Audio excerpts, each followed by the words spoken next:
ऐसे कहा है जी। क्योंकि हम जैसे गृहस्थ लोगों के लिए मिनिमम टाइम कितना होता है? मैक्सिमम तो 24 घंटे है ही, लेकिन मिनिमम टाइम 3 घंटे का। नहीं, गृहस्थ में आप कितने घंटे टाइम देते हो? गृहस्थ अभी आपने पूछा कभी कि हम गृहस्थ, शादी हुई आपकी, उस दिन आपने पूछना चाहिए ना कि हम गृहस्थ में कितना टाइम दें, कितने घंटे दें? सांसारिक बंधनों में तो पड़ेगी। हाँ, सांसारिक बंधनों में तो बने ही है जी। नहीं, उसके लिए कभी पूछा नहीं ना आपने। फिर आप अपने आप 24 घंटे संसार करने लग गए। कौन सा काम तुम्हारा संसार के काम में नहीं आता, बताओ मुझे। ऐसा कोई काम मुझे बताओ कि जिस समय आप संसार का काम नहीं कर रहे, और आप लोग, आपको इस काम में किसने लगाया? उस आदमी का नाम बताओ मुझे।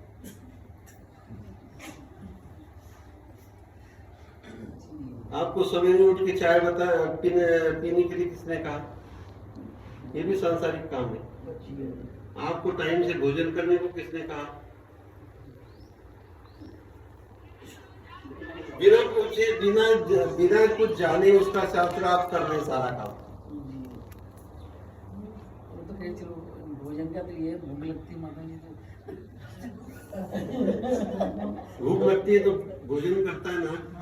इसी प्रकार से जब आत्मा को भूख लगती है तब भजन करना पड़ता है।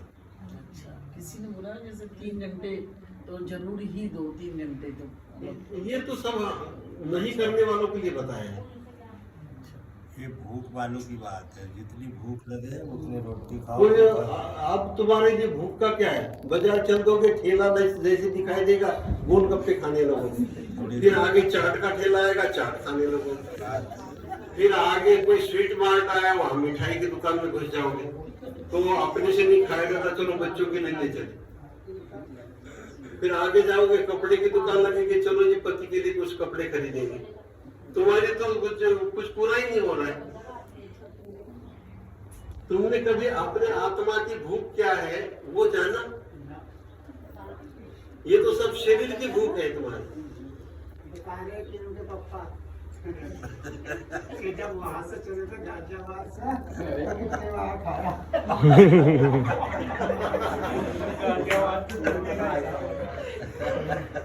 सारी बोलिया की इच्छा थी रास्ते में कॉफी पीने को, सब बारी हो रहा था तो उसने बोला था कॉफी पीने की इच्छा हो रही है, कहीं रोक लीजिए रास्ते में। वो तो 2 जगह रोकी नहीं। और फिर ये इस इलाके में रहे, यहाँ चांदपुर की खीर फेमस है, करा दो। नहीं, देखो ऐसा है, खाने में कोई हर्ज नहीं। मेरा ये कहना है, मैं ये नहीं कह रहा हूँ कि आप क्यों ऐसे खा रहे हो बीच में, ये कर रहे हैं।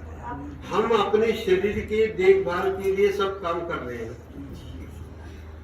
हमने अपनी देखभाल के लिए सारी जिंदगी लगा दी, लेकिन हम ये सब कर रहे किसके लिए? शरीर के लिए। आपने अपने आत्मा के लिए क्या किया, ये तुम्हें सोचना है। तो आप कह रहे हैं कि भजन की बात, भजन कितनी बार कह रहे हैं, ये अपनी आत्मा को पूछो। उसको भूख लगेगी तभी भजन हो सकता है। उसकी जब पुकार होगी ना तभी भूख लग सकती है, मतलब उस भजन हो सकता है, अदरवाइज नहीं हो सकता है। भजन करने में आपको जोर पड़ता है, सबको, है ना। हमने एक को कहा कि ऐसा है, कल से तुम दंडोत डालना शुरू करो। ये व्यायाम करने के बजाय दंडोत डालो, वहां जाते हो, फिर वो वहां 2 घंटे लगाते हो। यहाँ आप दंडोत डालो, जितने ज्यादा डाल सकते हो डालो, 100 डालो, 200 डालो। तो उसने एक दिन डाले, कितने? 10। कहने लगा रोज 5 डालता हूँ, 10 डाले। मैंने कहा चलो 10 का नियम तो बना लो। अगले दिन उठा ही नहीं, बंदा आया ही नहीं। कहता क्या है, क्या वो बेटी नहीं मिली, फिर वो देर हो गई, फिर दूसरा काम का टाइम हो गया, फिर मैं नहीं आ पाया। तो भूख नहीं है ना अंदर। आत्मा को जब परेशानी होगी ना तब ये होगा। जब तक ओके। मनुष्य सोचता नहीं है, कोई भी संसार के काम करने बहुत मुश्किल है, क्या बजे लेकिन वो मुश्किल काम भी आदमी करता है। किसी को मिल लेगा, किसी के थ्रू कर लेगा, कोई जान पहचान निकाल लेगा, उनको 5 दसियों को मिल लेगा। आप परमात्मा इतना मुश्किल चीज है, हाँ जी, हाँ जी। उसको मिलने के लिए आप कितने लोगों को मिले। और बच्चों का एडमिशन करने के लिए हजारों लोगों को मिलते हो, खाली फार्म भरना हो एग्जाम का, उसके लिए कितने लोगों को सलाह लेते हो। आपने कितने लोगों को सलाह दी कि मुझे परमात्मा को मिलना है? ठीक। आप जैसे कुछ भी नहीं। आप जैसों में आगे एप्लीकेशन लिख के डालिए। नहीं, हमने तो बताया, देखो ऐसा है, हाँ जी। आदमी हॉस्पिटल जाता है, फिर वो कहता है आपका ऑपरेशन होगा, हाँ सही है, इतना ही तो आप बता रहे हैं। कहते ठीक है, हाँ तो क्या करता है वो? सही। आपसे लिखवा लेता है। जी अरे भाई, ऑपरेशन कोई बड़ा थोड़ी ना है, एक गांठ है वो निकालनी है, हाँ। तो उसमें क्यों लिख लेना? तो वो कहता है कि मेरी कोई जिम्मेदारी नहीं, मान लीजिए मर गए आप, तो कौन जिम्मेदार होगा? हाँ ये हम इसलिए हम नहीं पाते। करना पड़ता। और भगवान को मिलना है, भगवान से इलाज करवाना है हमारे आत्मा का, उसको कुछ भी उसके साथ तुम कमिटमेंट करने के लिए तैयार नहीं है कि हम तुम्हारे लिए इतना काम कर देंगे, पर हमारा काम करो, कुछ भी नहीं। उसको कहते कितने बार भजन करना पड़ेगा? 3 बार। ये तो बहुत बार, 3 बार कैसे करेंगे? दोपहर को तो ऑफिस में काम करते हैं। अरे पर मुसलमान देखो ना, वो सारा काम छोड़ के नमाज पढ़ते हैं ना, तो हम तो उनसे भी गैर बीते हैं। ये तो केवल अभ्यास के लिए, वैसे तो 24 घंटों परमात्मा का नाम लेना पड़ेगा, तब कहीं वो प्राप्त हो सकता है। लेकिन वो मुश्किल काम के लिए एक मिनिमम कंडीशन है कि आप कम से कम 3 बार तो याद करो। कम से कम का है, ज्यादा से ज्यादा नहीं, कम से कम। कम से कम 1 माला तो फेरो, 5 नहीं होती तो वो कम मिनिमम का है आपको। लेकिन उसमें भी फिर 1 माला भी करनी है कम से कम, तो आप उसके लायक कब बनोगे? 1 माला करने लायक कब बनेगा आप? अब जैसे 1 गिलास भरा हुआ है पूरा पानी से, अब पूरा पानी का गिलास उठाते समय गिरेगा पानी, तो दूसरे गिलास में निकालना है, फिर पीना है। तो आपको मन को एकाग्र कर, या इधर उधर बातें करके और ये गिलास उसमें खाली कर सकते हो क्या? पूरा मन एकाग्र, उसमें ध्यान लगाना पड़ेगा ना।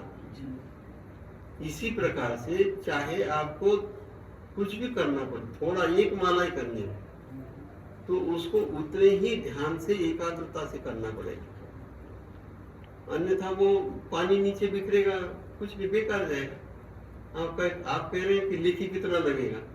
कैसे लगेगा लेखी? घास काट रहे हैं, उसमें सांप को तब काट देता है आदमी,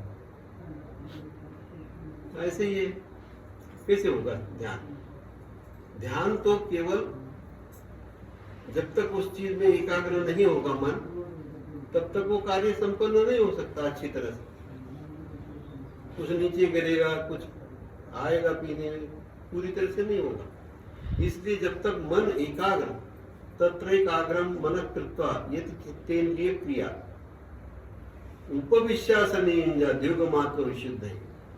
गीता के 6 अध्याय का 12वां श्लोक, कि जब तक हम एकाग्र चित्त नहीं होंगे उसमें, तब तक वो कार्य संपन्न नहीं हो सकता। तो एकाग्र कैसे? स्टेज पे बैठे माला फेर रहे हैं, तो माला फेरने से कैसे, इतनी सी चीज से कैसे हो जाएगा भगवान? भगवान तुम्हारे बस में इतनी सी चीज से कैसे हो जाएगी? और कैसे स्मरण हो जाएगा?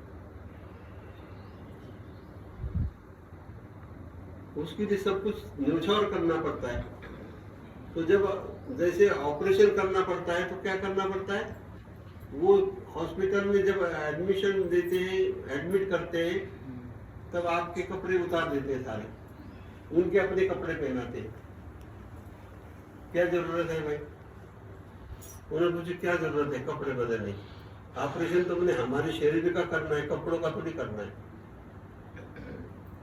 ऐसे ही जब पूरा तरह परमात्मा का होता है तो परमात्मा पूरे कपड़े उतार देता है आप तभी ऑपरेशन करता है। पूरे कपड़े उतारने का अर्थ है कि जितनी चीजें आपने इस जीवात्मा के साथ जोड़ी है कि हमें बाजार में चलती हुई सारी चीज खानी है, जैसे खाने के लिए हमारा अवतार हुआ है वैसे नहीं, सब चीज छोड़नी पड़ेगी आप, और फिर वो जो बताएंगे वो करना पड़ेगा। ठीक है ना? डॉक्टर बताता है आज से तुमने शुगर नहीं खानी, शुगर खाओगे तो मर जाओगे, तो ये छोड़ देता है। और आज से तुमने ये खाना खाना है, वो उसकी बात मानेगा। वैसे ही जब परमात्मा को शरण जाना है, परमात्मा का ध्यान करना है, तब यहाँ की सब चीजें छोड़नी पड़ेगी और उसको पूछना पड़ेगा मुझे क्या क्या करना पड़ेगा। उसे पूछने का मतलब है कि शास्त्र विधि आपको जाननी पड़ेगी,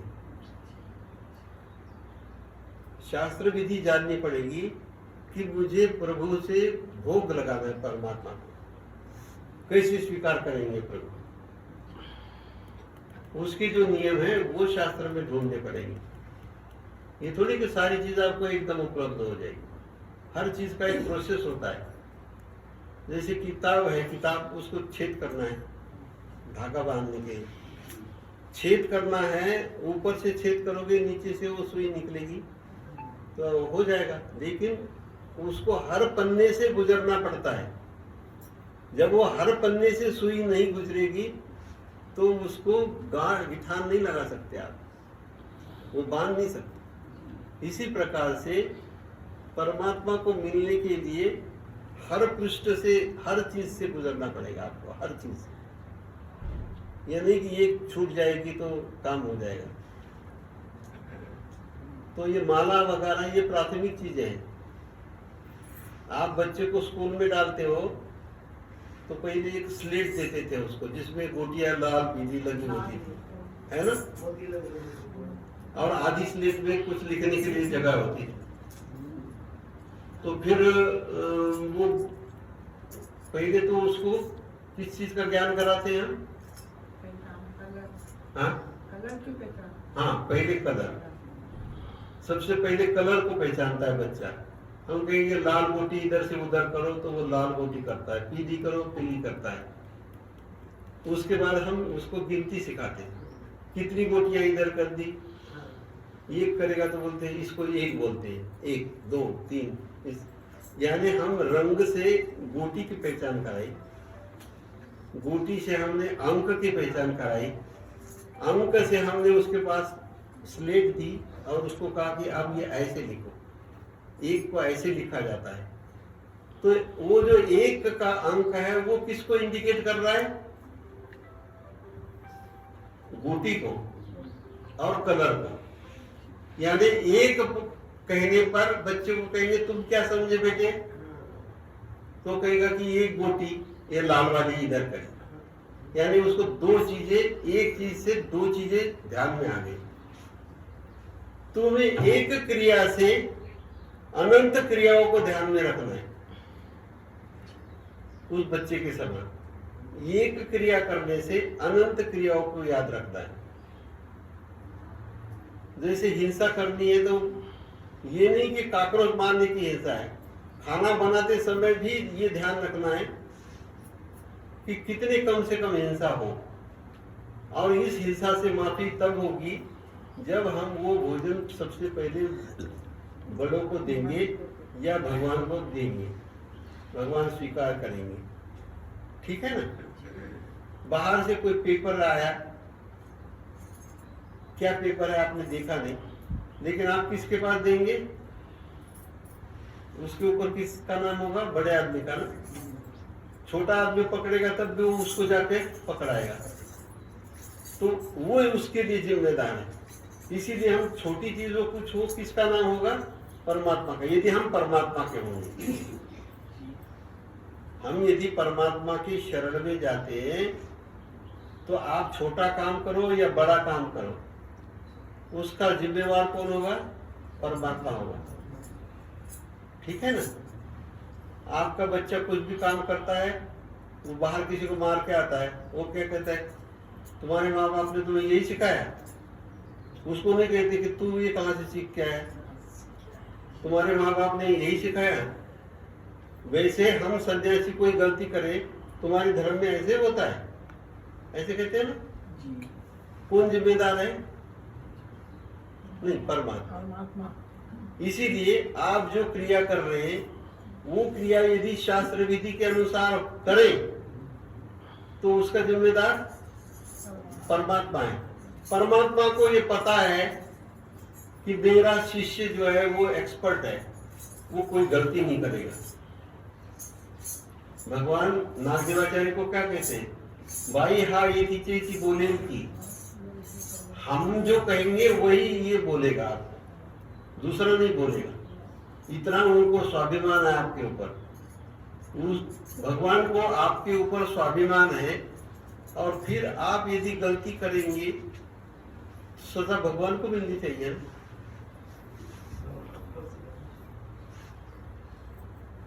किसको मिलेगी सजा?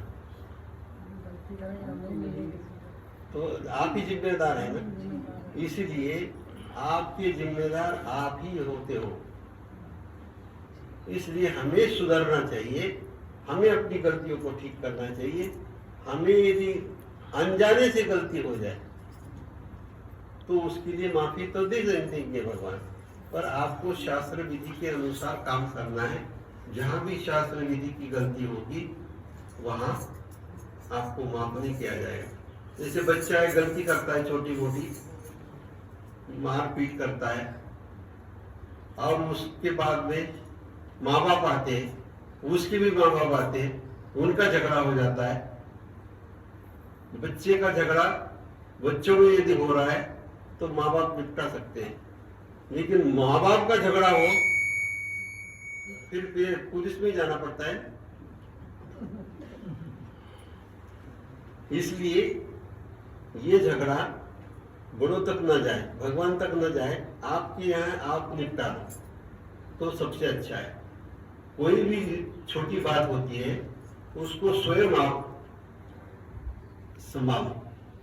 इसलिए भगवान ने कहा है आत्मज्ञाने मोक्ष लिंग पाते मोक्ष। आत्मज्ञाने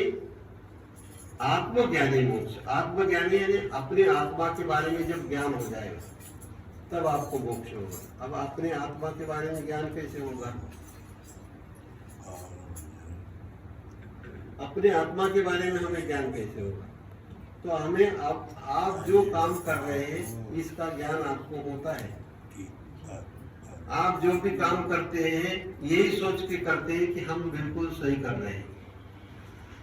यदि उसका रिजल्ट गलत हो तो तब पता चलता है आपको कि मेरा काम गलत था, लेकिन आपने गलत बुद्धि से तो नहीं किया। आपने रोटी में क्या मिलाया है ये आपको पता है ना, दूसरे को तो पता नहीं, खाने वाले को। लेकिन आपने रोटी में क्या मिलाया है ये तब पता चलता है कि अगला आदमी मर जाए। रिजल्ट से पता चलता है ना। इसलिए हमें जब रोटी आटा गूंथते हैं तो हमें ध्यान रखना पड़ता है। ध्यान रखते हैं आप, लेकिन आपको नोट नहीं करते कितना पानी डालना है, कितना नमक डालना है आटे में। आटे में नमक डालते हो ना, नमक में आटा थोड़ी डालते हैं। तो ये ज्ञान है ना आपको।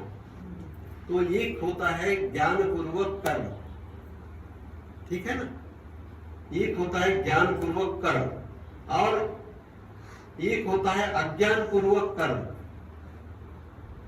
तो अज्ञान पूर्वक कर्म का भी आपको ज्ञान होता है। वो कैसे?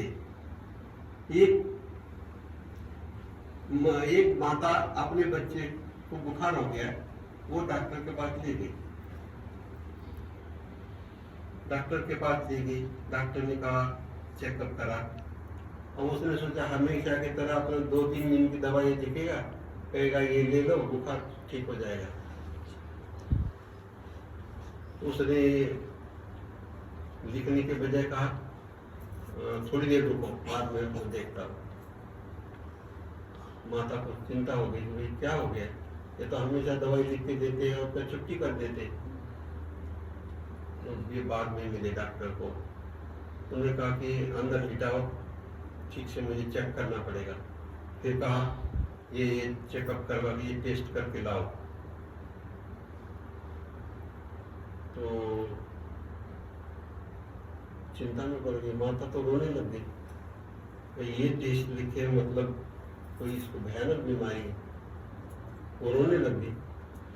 अब डॉक्टर कुछ नहीं कह रहा है और माँ रो रही है। माँ क्यों रो रही है?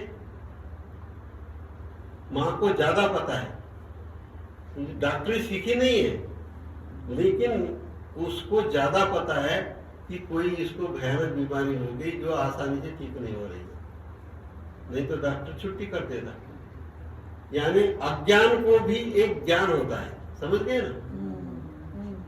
अज्ञानी को भी एक ज्ञान होता है और ज्ञानी को तो ज्ञान होता ही है। इसलिए अज्ञानी यदि कोई गलती कर दे, अज्ञानी कोई गलती कर दे, बुखार में उसको कोई जूस पिला दे, मान लीजिए गलत है, डॉक्टर ने कहा कि ये तो उन्होंने गलत किया, तो अब क्या करेंगे? कहते कोई बात नहीं, मैं इसके लिए कुछ तो कुछ उपाय करता हूँ। अज्ञानी के लिए माफ है, लेकिन डॉक्टर यदि गलती कर दे जो जानता है, उसको माफ नहीं है ना। यदि डॉक्टर से कोई गलती हो जाए तो आप उसके अस्पताल में तोड़ना फोड़ना जो कर देंगे, उसकी गलती को माफ नहीं है। हो सकता है उसके ऊपर केस कर दे, कुछ भी हो सकता है। तो अज्ञान पूर्वक यदि कर्म हो जाए उसके लिए प्रभु क्षमा कर सकते हैं, लेकिन ज्ञान पूर्वक यदि कर्म हो जाए तो उसको क्षमा नहीं करेंगे। ठीक है ना? हम अज्ञान पूर्वक यदि हमारे से हिंसा होती है और बाद में हमें पता चलता है कि अरे हमने तो सफाई के लिए ये करा था, ये कीड़े मर गए, भगवान को माफी मांगी, तो आपको माफ कर सकते हैं भगवान। यानी मैं ये नहीं कह रहा हूँ कि आप मारना शुरू कर दो और बाद में 5 डंडों डालो। अज्ञान पूर्वक हो जाए तो उसमें माफ हो सकता है, ज्ञान पूर्वक हो जाए तो उसमें माफ नहीं हो सकता। ठीक है ना? उसके बाद में यदि वही कर्म छोटा बच्चा करे तो कानून भी ये कह सकता है कि अभी ये बच्चा है, इसको जेल नहीं हो सकती। ईश्वर भी यही कहेंगे कि अभी इसको कर्म का अधिकार ही नहीं है। 8 वर्ष के बाद में विकल्प संचय, 8 वर्ष के बाद में भगवान ने कहा है इस बच्चे को इसके कर्म का फल मिलेगा। तो कर्म करते हुए हमें ये ध्यान में रखना पड़ता है कि वो किस अवस्था में है, वो किस स्थिति में है और वो क्या कर्म कर रहा है, किस बुद्धि से कर रहा है। उसके बाद में कर्म होता है बुद्धिपूर्वक और अज्ञान पूर्वक। डॉक्टर बुद्धिपूर्वक कर्म कर रहा है, किसी के द्वारा पैसे लेकर के किसी को बच्चे को मार भी सकता है, तो वो ज्ञान पूर्वक कर्म हो गया, है ना। और एक अज्ञान पूर्वक कर्म होता है, उसके लिए उसे छूट मिल सकती है, पर ज्ञान पूर्वक कर्म से करने से उसे कभी भी छूट नहीं कर सकती, भगवान भी माफ नहीं कर सकते। इसलिए हमें जब अपने आप इस चीज का ज्ञान होगा तभी हमारा उद्धार हो सकता है। दूसरे के उपदेश से ज्ञान कभी नहीं आता, स्वयं की आत्मा से ही ज्ञान आता है, बाहर से नहीं आता ज्ञान, अंदर से ही आता है। ठीक है, ज्ञान हमेशा अंदर से आता है। ज्ञान केवल एक मूर्तिकार के पास एक आदमी गया, उन्होंने कहा क्या तुम मूर्ति बना रहे हो? तो उन्होंने कहा नहीं, मूर्ति नहीं बना रहा, मैं इस पत्थर में मूर्ति है उसको उगाड़ रहा हूँ, यानी उसको मैं आपको दिखाने जा रहा हूँ तैयार करके। तो बनाता नहीं वो, उसको खाली उगाड़ता है। इसी प्रकार से हम जब किसी का उपदेश सुनते हैं तो केवल हमारे अंदर जो ज्ञान है उस ज्ञान को जागृत करते हैं। तो परमेश्वर ने आपको तृतीय सृष्टि में ज्ञान दिया है, सभी जीवों को, सभी को ज्ञान प्राप्त है, लेकिन उस ज्ञान को आपको विस्मृत हो गए, कैसे विस्मृत हो गए हैं? जैसे कि संसार करते करते आप अपनी बात, बचपन की बातें भूल जाते हैं, ठीक है? और जैसे जैसे परिवेश बदलता है वैसे वैसे बातें आपके अनुभव से स्मरण हो जाती है। जैसे एक बच्चा है, बाहर खेल रहा था, उसने वहां से रंगीन कंकड़ पत्थर जेब में भर के रखे कि ये मेरे काम आएंगे, बहुत सुंदर दिखाई दे रहे हैं। बच्चों को रंग की पहचान होती है। आया, खाना खाया उसने, मम्मी ने खाना दिया उसको, खाया उसने, सोया। तो माँ उसके कहीं लगे जेब क्या भर रखी है तूने पत्थरों से? मैंने कहा मम्मी पत्थर नहीं है, ये बहुत काम की चीज है मुझे खेलने की। तो वो बच्चा निकालने नहीं दे रहा था। फिर बच्चा जब सो गया तो माँ ने निकाल करके फेंक दिए। तो उसके लिए वो मूल्यवान है, लेकिन माँ के लिए वो मूल्यवान नहीं है। वही बच्चा बाद में बड़ा होता है, बड़ा होता है तो उसके पिताजी एक दिन अपनी माँ को कुछ एक हीरो की या नगों की पोटली बना करके उसके पास देते हैं। दुर्भाग्य से कुछ दिनों बाद वो उसके पिता की मृत्यु होती है। तो दूसरे भाई थे, मतलब इसके चाचा। तो चाचा जी दुकान पे बैठते हैं। तो बच्चा कहता है कि हमारे पास भी एक हीरी जवाहरत की पोटली है, वो आप ले लो। तो उसके चाचा ने कहा कि ऐसा है, अभी रखो आप, इसकी कीमत बढ़ जाएगी ना तब हम इसको निकालेंगे। कुछ दिन बीत गए, बच्चा बड़ा हुआ, दुकान पे बैठने लगा। एक दिन उसके मन में आया कि अपने पास बहुत सारे हीरे जवाहरात पड़े हैं, पिताजी ने दिए हैं। कहता है चाचा जी, पिताजी ने दी हुई पोटली जो है वो हम बेच देते हैं। अब कहने लगे ठीक है, अब आप स्वयं ही उसको बेचो। तो उसने वो पोटली ले आया, चाचा जी के पास देने लगा। उसने कहा नहीं, आप खुद ही इसको ये करो, आपको समझ आ गई। उसने वो पोटली खोली और देखा। उसने कहा ये तो पत्थर है। उसने कहा ये पत्थर है या नहीं है अब आपको पता लगा। यदि मैं उस समय आपसे ये पोटली ले लेता तो आप तो यही समझते कि मेरे पिताजी ने हीरे जवाहरात दिए, आप उसे पत्थर का जवाब बेच दिया आपने। इसीलिए मैंने आपके पास रखी कि स्वयं आपको ज्ञान नहीं। इसका अर्थ यह है कि स्वयं मनुष्य को ज्ञान हो जाता है एक विशिष्ट स्थिति आने पर। एक विशिष्ट स्थिति आने पर मनुष्य को स्वयं ही पता चलता है कि ये चीज क्या है और क्या नहीं है, दूसरी के बताने से नहीं आती। मनुष्य स्वयं के अनुभव से होशियार होता है, दूसरे के अनुभव से कभी उसको ज्ञान नहीं होता, स्वयं के अनुभव से होता है। इसलिए आप किसी को मत पूछो कि कितनी देर तक स्मरण करने से क्या होगा और कितना स्मरण लेखी लगेगा, क्योंकि आप सकाम भाव से कर्म कर रहे हो।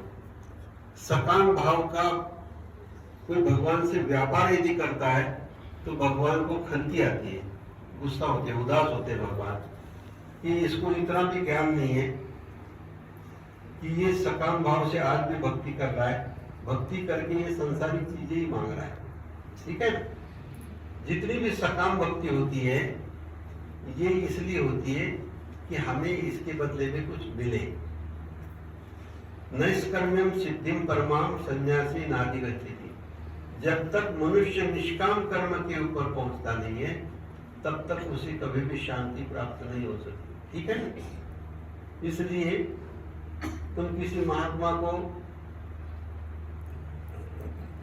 आप तो 100 रुपए देते हैं लोग मान लीजिए, 100 रुपए दे रहे हो तो आपको लगता है कि हम बहुत इनके ऊपर उपकार कर रहे हैं, और फिर दूसरी बार कहते हो महात्मा जी आपने मुझे पहचाना कि नहीं।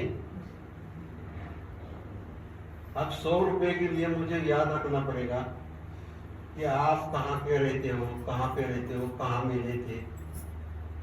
मतलब इतनी छोटी सी बात अब मैं याद रखूं कि 100 रुपए देने वाले का सब कुछ मैं सेव कर लूं डाटा। तो वो यदि भाई कहता कि हाँ हाँ हाँ आप बरेली से आए हैं और ऐसा ऐसा है वैसा वैसा है, आपने मुझे 100 रुपए दिए थे, तो आप खुश होंगे, नाराज हो जाएंगे। तो मेरा टोटा हो गया। तो हम चार से हमें याद किया आपने, हम तब खुश हो गए। नहीं ऐसा का तो खुश हो गए कि चलो महात्मा जी ने हमें याद ऐसे ही याद महात्मा जी को याद करने की छोड़ो, ये ब्रह्म मन से दिमाग से निकाल दो चीज। देखो आप मुझे पहले भी मिले होंगे, मैंने कभी नहीं कहा कि मैं आपको पहले मिला था। जो महात्मा आपसे ये जान पहचान बनाने की कोशिश कर रहा है वो 3rd क्लास काम है। पहचान भगवान से बनाओ, समझ गए? निष्काम कर्म वो होता है। आपने मुझे 1 रुपया भी दिया और 100 रुपए दिए और 1000 रुपए दिए, लाख रुपए दिए, मेरे लिए आपका कोई मूल्य नहीं होना चाहिए, तभी मैं महात्मा हूं, समझे ना? उसका मूल्य परमात्मा के लिए होना चाहिए। आप मुझे दे रहे हो, मेरे कपड़े को दे रहे हो, किसको दे रहे हो? आप मुझे बताओ, मुझे कौन देता है? आज मैं ये कपड़े उतार दूं और आपके दरवाजे पे आऊं, आप मुझे क्या समझेंगे? एक भिखारी समझेंगे ना? आप मुझे 100 रुपए देंगे, आप कहोगे 1 रुपया ले ले चल आगे, इससे ज्यादा नहीं दे सकते हम। ये तुम परमात्मा के बिहाफ पे मुझे दे रहे हो, तो वो मुझे क्यों, मेरे से क्यों अपेक्षा रखते हो कि मेरी पहचान बनाए रखे? आप परमात्मा से कहो प्रभु मेरी पहचान बनाओ, अपने से बनाओ, हम तो माध्यम हैं।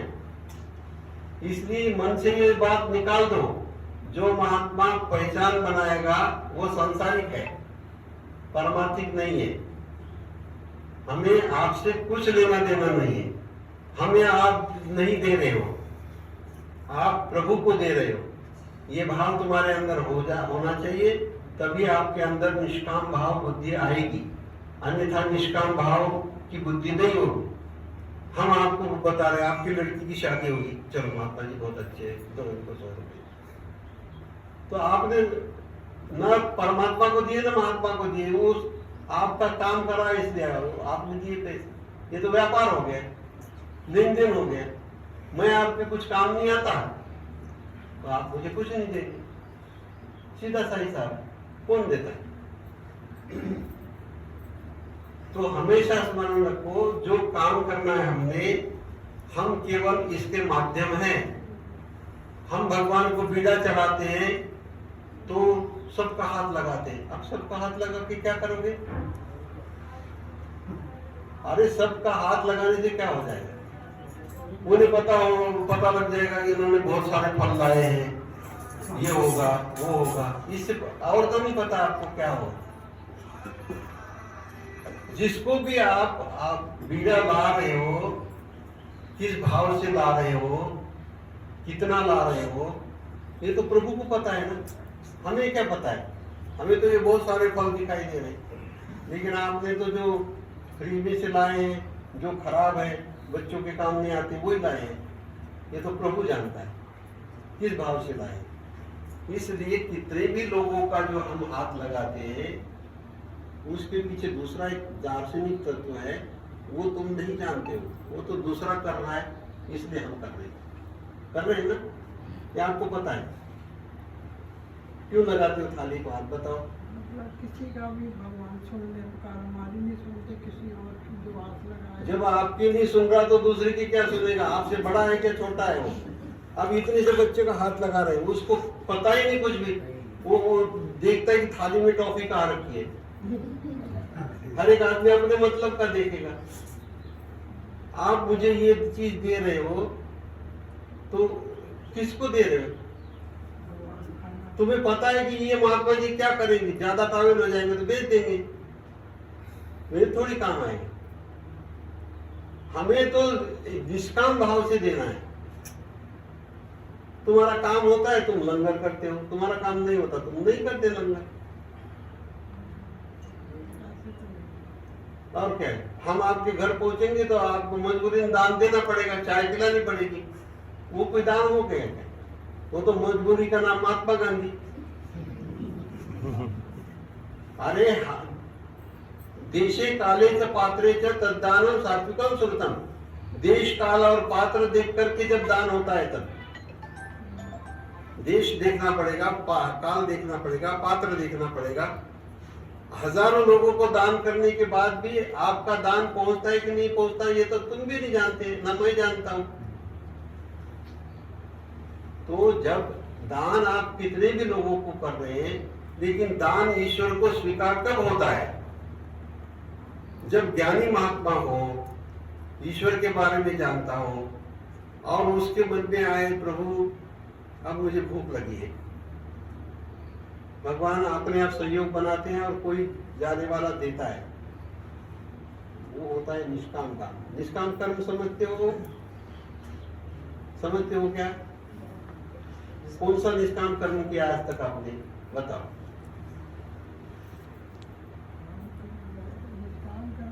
जिसमें कोई इच्छा ना हो हमारी, हम जो काम कर रहे हैं। अब आप यहाँ आए, भगवान को बेड़ा चढ़ाया, ये सकाम है कि निष्काम है?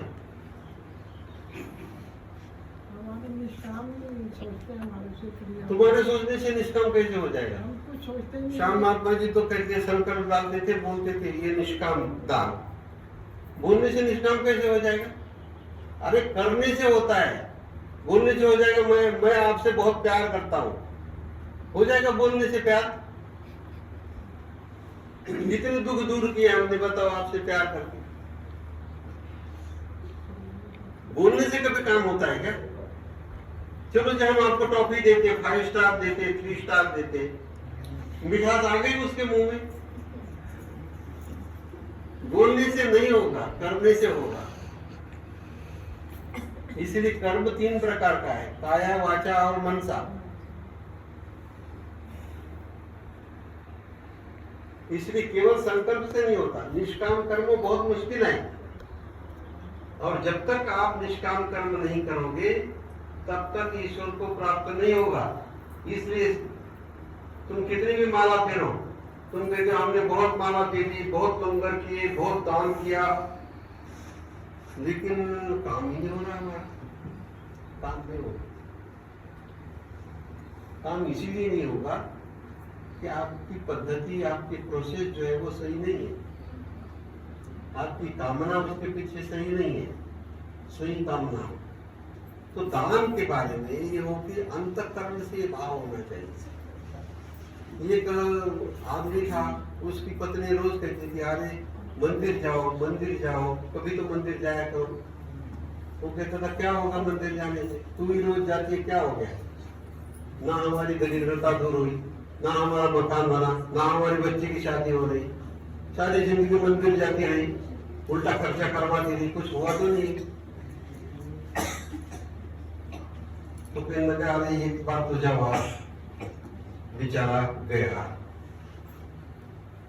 गुरु जी के पैर पकड़े, गुरु जी मैं आया हूँ, बोले कैसे आ गए? बोले को नहीं भेजा इसलिए आया। अब उसने भेजा, इसका तो मन ही नहीं था।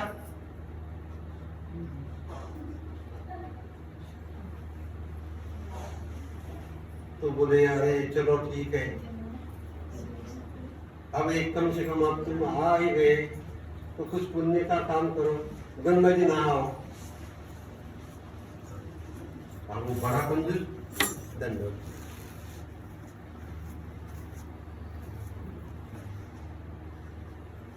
मन में सोचा चलो, पत्नी कहेगी तुमने कुछ करा नहीं। घर गया तो बोला, महात्मा जी ने कहा कि जरा गंगा नहा के आओ। बोले मैं इसीलिए मंदिर नहीं जाता।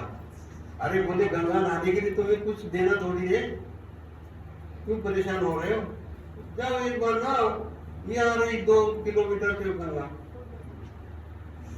चलो, अब वो सोची कि वहां गंगा घाट जाएंगे वहां पंडा मांगेगा पैसे, फिर क्या करो?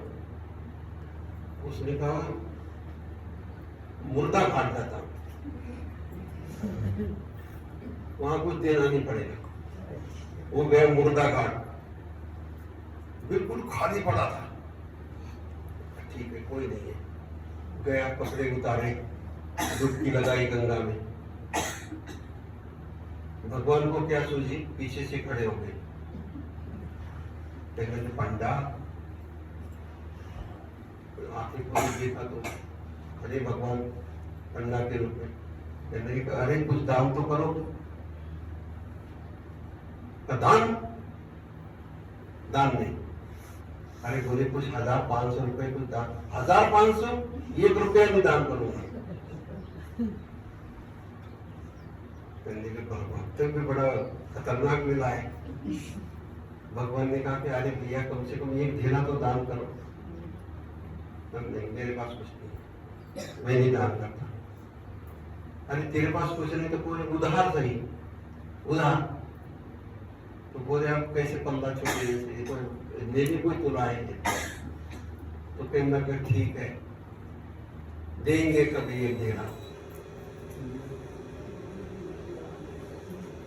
दुखी मन से निकला बाहर, घर पे आया, सो गया, बहुत परेशान। उतने में बेल बजी, पत्नी गई बाहर, देखा तो पंडा था भगवान। बोले महाराज क्या बात है? बोले वो तुम्हारे पति ने मुझे 1 ढेला देने को कहा था, उनको को वो आ गए। पत्नी ने जाके कहा कि वो मुर्दा घाट से पंडा आया है, कह रही कि 1 ढेला उधार है, वो देने को कह गए। पंडा यहाँ आ गया, क्या करें? बोले ऐसा करो, उनको कहो कि बहुत बीमार हो गए हैं, उनकी आंख नहीं खुल रही, 2-4 दिन के बाद आना। गई वो, बोली ऐसा है 2-4 दिन के बाद आना, उनकी तबीयत बहुत खराब है। बोले कोई बात नहीं, यदि यजमान बीमार हो गया तो मैं जा कैसे सकता हूँ? ऐसा करो तुम खाने का प्रबंध करो, मैं 4 दिन यही रहूंगा। कहा भाई 1 ढेले के लिए 4 दिन खाना खिलाना पड़ेगा। मैंने चिंता मत करो, उनको कहो मैं जब तक मेरा यजमान ठीक नहीं होता मैं यहाँ जाप करता रहूंगा, लेकिन यही रहूंगा। चलो तुम खाना वाना बनाओ। गई वो, कहने लगी कि वो तो ऐसे ऐसे कह रहे कि हम 4 दिन आपके लिए जाप करेंगे, यही रुकेंगे, खाने का प्रबंध करो। अरे बाप रे!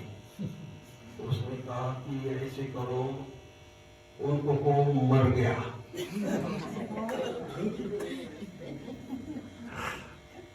अरे कैसे पे? बोले बस मैं अब, वो सांस रोकना आता था उसको, वो प्रज्ञान समाधि में चला गया, सांस रोक गई। बताई अरे क्या करे, वो तो मर गए। बोले मर गए?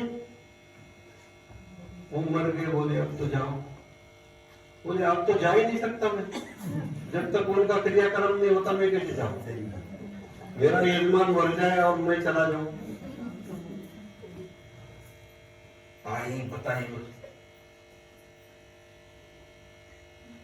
वो तो दरवाजे में खड़ा, कहीं चलो क्रियाक्रम की तैयारी करो, सबको बुलाओ।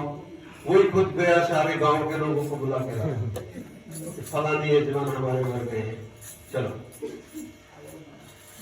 वो कहे पैसा तो मैं दूंगा ही नहीं।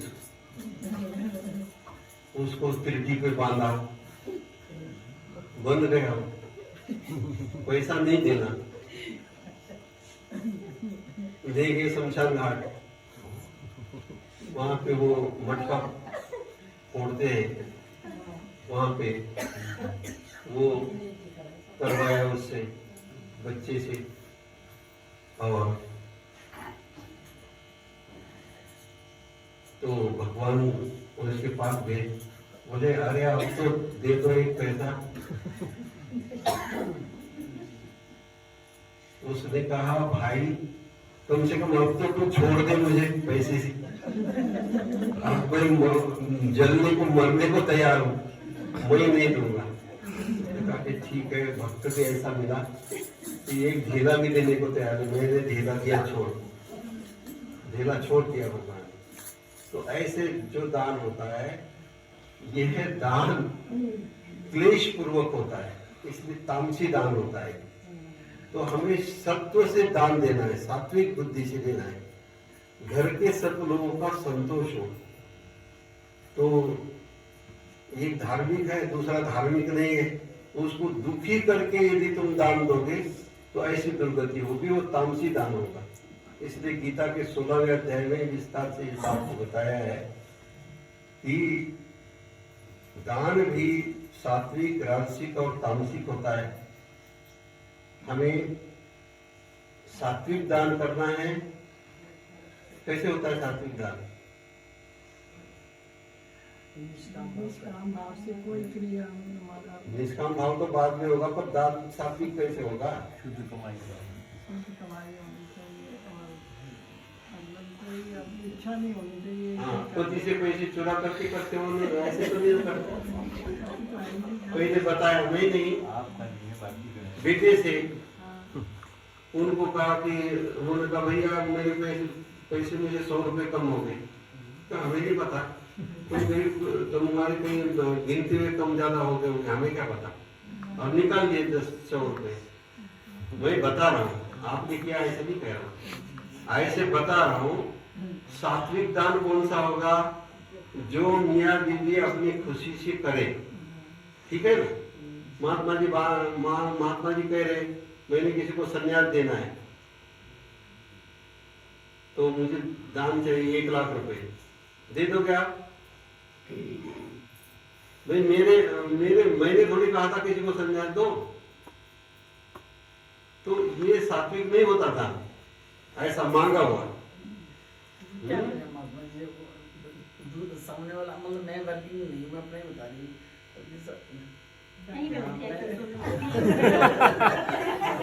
मैं वर्किंग नहीं हूँ और घर में शांति ही बनी रहे तो कुछ उनकी इजाजत से, कुछ अपनी तरफ से इच्छा होती है मेरी, मतलब मैं अपने प्रभु आपकी इच्छा हो रही है पर पैसा आप तो नहीं कमा रहे। हाँ, तो लेकिन लड़ाई नहीं होती घर में, लेकिन वे हम भी अपने दाल चावल में से नहीं देखो ऐसा है, मैं कह रहा हूँ सात्विक दान होना चाहिए।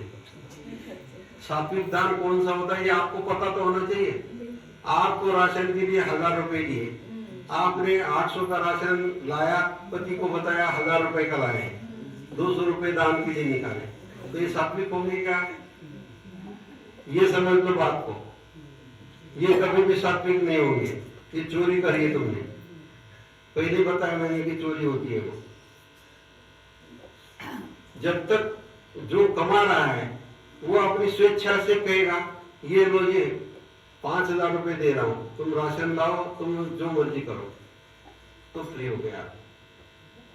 लेकिन आपको हिसाब देना है, आप हाँ 5000 रुपए का सब सामान लाया, अब उसके लिए चुरा करके दान दिया आपने, ये सात्विक होगा क्या? कभी नहीं होगा। इसलिए जो आदमी कमा रहा है उसके सौजन्य से उसको दुख ना हो, चोट ना पहुंचे, इस प्रकार से दान दो, ठीक है ना। कभी भी सहमति के बगैर नहीं काम करना चाहिए। आप अपने बच्चे को पैसे चाहिए, उसको चोरी के पैसे देते हो क्या? साफ साफ कहते हो ना कि भाई इसकी फीस जानी है इतने पैसे, तो वो सात्विक होता है, उसमें चोरी नहीं करते। धर्म के काम में क्यों चोरी करते हो? और फिर कहते हैं हम निष्काम दान दे रहे हैं, निष्काम कैसे हो जाएगा? काम में तो कुछ नहीं, सेवा। देखो ऐसा है, सेवा ऐसी नहीं होती,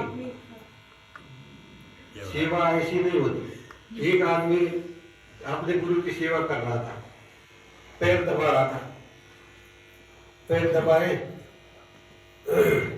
थक गया, फिर गुरु जी खराटे भरने लगे, उसने छोड़ दिया। उसने कहा अरे भाई दबाओ, इधर वाला पैर दबाओ, इधर वाला दबा दिया, फिर कराटे बढ़ने लगे, उठने लगा। उनका अरे कहाँ रहते हो, तुम्हारे कितने भाई हैं? उसने कहा 3 भाई हैं। फिर दबाया, कराटे भरने लगे, फिर छोड़ दिया। उसने कहा क्या करते हैं? उसने कहा फलाना नहीं करता है, ढिमका नहीं करता है। फिर कराटे भरने लगे, वो छोड़ने लगा। फिर कहते दबाओ, अब ये तो कह रहा है हाँ कितने भाई है? कहते 2 तो है पर तीसरा तो मर गया है। तो ऐसे काम मत करो जीवन में। अगला आदमी इसलिए वो तुम्हारे धर्म में आना ऐसा तुम्हारा नाम लेने से तो कतराएगा, तुम्हारे धर्म से द्वेष करने लगेगा। इसलिए सौजन्य से काम लेना, गीता को पढ़ना ध्यान से, धर्मशास्त्र को पढ़ना। क्या बताया है? चाहे आप एक धेला दान करो, लेकिन श्रद्धा से करो, श्रद्धा से करो, निष्काम भाव से करो, लोगों की सहमति से करो, ठीक है ना? वो दान सात्विक होता है। सात्विक होने के साथ साथ निष्काम भाव से भी करना जरूरी है। मैंने कहा ना कि एक काम करने के पीछे हजारों कंडीशन होती है, तब जाकर के वो दान पहुंचता है। सुदाम ने चावल दिए थे भगवान कृष्ण को, वो चावल से भी बढ़िया चीज चुरा के ला सकता था ना, या पत्नी को झूठ बोल के भी ला सकता था, लेकिन उसने ऐसा किया क्या? नहीं किया ना। जिसने भी किया श्रद्धा से किया है, समझे ना? वो चावल से भी बढ़िया चीज भगवान के लिए ले जा सकता था, लेकिन उसके लिए किसी को मांगना पड़ता, किसी का दिल दुखाना पड़ता, भाई मुझे भगवान के पास जाना है। ऐसा किसी को कहा क्या उसने कि मुझे भगवान के पास जाना है, बहुत सारे एक टोकरी भर फल लेके, उसके लिए मुझे 1000 रुपए चाहिए। हम तो घर वाले को दुखी करके ले आते ना पैसे, तो वो मत करो। 1 पैसा दोगे तब भी चलेगा। संत रविदास की कहानी आपको पता होगी। संत रविदास एक झोपड़ी में रहते थे। उस झोपड़ी को एक खिड़की लगाई थी जहां वो जूती सिलने का काम करते थे, चमार थे। तो एक खिड़की लगाई थी, रास्ते से लोग जाते थे गंगा में नहाने के लिए। वो केवल पैर से नीचे का हिस्सा दिखाई दे कि किसने कौन से जूते पहने। तो फिर अब जूते सिलता था रोज, क्या कमाई होती थी? तो लोग जा रहे थे, गंगा स्नान का टाइम था, लोग जा रहे थे, वो देख रहा था। अब उसने कहा कि सारा दिन गया, मेरे पास पैसा नहीं आया। तो रविदास ने, अब शाम का समय होने, लोग भी कम हो गए, बंद होने वाले थे, उसने 1 रुपए जितना एक चमड़ा काटा, बाहर आया, जो आखिरी आदमी जा रहा था बंदा, उसके पास दिया, बोले गंगा में चढ़ा देना। उसने भी, वो बुजुर्ग आदमी था, उसने कुछ नहीं देखा, अपने पल्लू में बांधा, गंगा में नहाया और वो फेंक दिया सिक्का। गंगा में से हाथ निकले और उसको स्वीकार किया गंगा ने। यदि गंगा ने स्वीकार कर दिया। इसलिए श्रद्धा से और निष्काम भाव से आप कर्म करोगे तो आप चाहे 1 नया पैसा दो, चाहे नमक दो, चाहे कुछ भी दो, वही निष्काम हो जाता है। अन्यथा आपका सकाम कर्म है, सबका दिल दुखा करके लाया है, वो तामसिक कर्म है, वो कभी भी सफल नहीं होगा। इसलिए हमेशा जो भी कर्म करना है, उस कर्म को करते हुए 1000 बार सोचना है कि वो कर्म शुद्ध कैसे हो जाए मेरे से, ठीक है ना? इसीलिए शुद्ध कर्म से आप संसार में नहीं करते तो बच्चे की नजरें टेढ़ी होती है, पैर वो होते, किसी का हाथ नहीं होता, किसी का कान नहीं होता। कर्म सही होना चाहिए। कर्म यदि सही हो तो ही फल उसका सही मिलेगा। यदि कर्म सही नहीं होगा तो फल सही नहीं होगा। ये याद रखना कुछ बात, ठीक है ना? तो बहुत भगवान को नहीं चाहिए आपसे कुछ, भगवान को केवल आपकी श्रद्धा चाहिए, भाव चाहिए, ठीक है ना? आपके अंदर भाव है तो सब कुछ है। अमीर आदमी की भी शादी हो जाती है लेकिन उसमें प्रेम कम होता है। एक गरीब आदमी की शादी होती है, उनको मियाँ बीवी में आपस में कुछ तनाव नहीं होता, कमाते खाते हैं, सुख से रहते हैं, सुख से मरते हैं। ये ना तो सुख से खाते हैं, सुख से मरते हैं, कुछ भी सुख से नहीं करते, क्योंकि तनाव ही इनकी जिंदगी में। देखो सबको टेंशन, सबको ब्लड प्रेशर, सबको शुगर। किसी गरीब आदमी को न शुगर नहीं, न टेंशन नहीं, कुछ नहीं। उसको पता है, वो इस आशा में जीवित है कि मुझे इस कमाई में से भगवान को कुछ देना है, उसको उत्तराई देना है, उसने मुझे मनुष्य दिया, जन्म दिया है। तो हमेशा ये भाव होना चाहिए कि प्रभु तूने मुझे बहुत दिया है, तूने मुझे इतना अच्छा मनुष्य देह दिया है। अनेक जन्म संसिद्धि ततो याति परांगति, अनेक जन्म की सिद्धियों से भगवान मिलते हैं, इसलिए मनुष्य देह यहाँ पर अच्छा मिला है, इसलिए हमेशा भगवान का शुक्रिया अदा करो। ये मत कहो मेरे गोड्डे गए, ये मेरे पैर गए, ये मेरा सिर गया, ये तो सब जाने वाला ही है। इसको भगवान यही कहते हैं कि इनको सहन करो, क्योंकि तुमने पहले अच्छे कर्म नहीं किए, इन पैरों से कभी भगवान के मंदिर नहीं गए, वो आप जाओ। और जो चलता है करता है, इसलिए पद यात्राएं निकालते हैं, पता है? नहीं तो लोग हवाई जहाज से भी जा सकते हैं, पद यात्रा में क्यों जाए? उतने ही कर्म नष्ट होते हैं। दंडवत डालो, उससे सब जो योनियां होती है, किरिंच होती है, उससे मुक्ति होती है। इसलिए कहा है व्यायामी वायु नाशे, भगवान का सूत्र है। एक्सरसाइज करो, उससे शरीर के दोष जो है वो नष्ट होंगे। ठीक है, समझ में आया? तो सीख के जाओ। जो भी कर्म कर रहे हो उसके लिए देखो कि शास्त्र में क्या विधि बताई है। जब तक हमारी विधि ठीक नहीं होगी तब तक हमारा कर्म ठीक नहीं होगा, और फिर कितना भी करोगे तो कुछ नहीं है। ये जो तुम कर रहे हो वो क्या है? वो एक एक्सरसाइज का आता है, एक बेल्ट चलती रहती है, उसके ऊपर चलते हो, कहीं पहुंचते हो क्या? सारी जिंदगी उसके ऊपर चलते रहो, कहीं पहुंचोगे? ये वैसा ही है, हम ऐसा कर्म कर रहे हैं, उस बेल्ट पे चल रहे हैं। बेल्ट तो चलती है और आदमी भी चलता है, न बेल्ट पहुंचती है न आदमी पहुंचता है कहीं।